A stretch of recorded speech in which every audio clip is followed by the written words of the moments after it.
नमस्कार साथियों, आज हम बात करेंगे गरुड़ पुराण के बारे में, हिंदू धर्म के सबसे महत्वपूर्ण और गूढ़ ग्रंथों में से एक। गरुड़ पुराण 18 पुराणों में से एक प्रमुख पुराण है और यह भगवान विष्णु से जुड़ा हुआ है।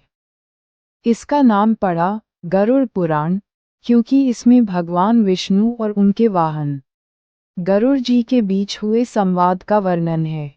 गरुड़ जी ने भगवान विष्णु से जीवन, मृत्यु, आत्मा, स्वर्ग, नरक और मोक्ष से जुड़े गहरे प्रश्न पूछे और भगवान विष्णु ने उन सभी प्रश्नों का विस्तार से उत्तर दिया। यही उत्तर आगे चलकर गरुड़ पुराण कहलाए। गरुड़ पुराण को विशेष रूप से मृत्यु और मृत्यु के बाद की यात्रा का ग्रंथ माना जाता है। लेकिन ये केवल मृत्यु तक सीमित नहीं है। इसमें जीवन जीने के लिए 7 मूलभूत नियम भी बताए गए हैं। ये पुराण हमें बताता है कि मृत्यु के बाद आत्मा कहाँ जाती है, आत्मा के साथ क्या होता है, यमराज का न्याय कैसा है और पाप पुण्य का फल कैसे मिलता है।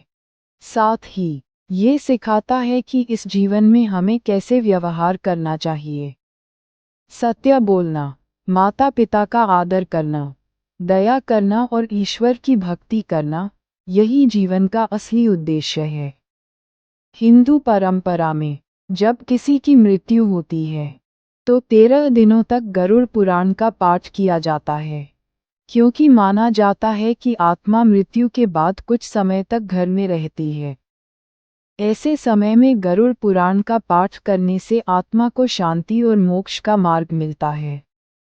इसलिए गरुड़ पुराण केवल डिपार्टेड सोल की शांति के लिए ही नहीं, बल्कि जीवित लोगों के लिए भी शिक्षा है।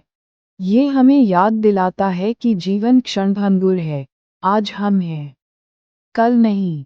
इसलिए हमें हमेशा अच्छे कर्म करने चाहिए, क्योंकि मृत्यु के बाद हमारे साथ केवल हमारे कर्म ही जाते हैं। धन, पद, मान सम्मान सब यहीं रह जाते हैं। गरुड़ पुराण का असली संदेश यही है। मनुष्य को धर्म और सत्य के मार्ग पर चलना चाहिए, ईश्वर की भक्ति करनी चाहिए और दूसरों के प्रति करुणा रखनी चाहिए। तभी मृत्यु के बाद आत्मा को शांति और मोक्ष की प्राप्ति हो सकती है। तो साथियों, ये था गरुड़ पुराण का परिचय। अगले वीडियो में हम जानेंगे मृत्यु के बाद आत्मा की 13 दिन की यात्रा के रहस्य। आप जुड़े रहिए और चैनल को सब्सक्राइब कीजिए।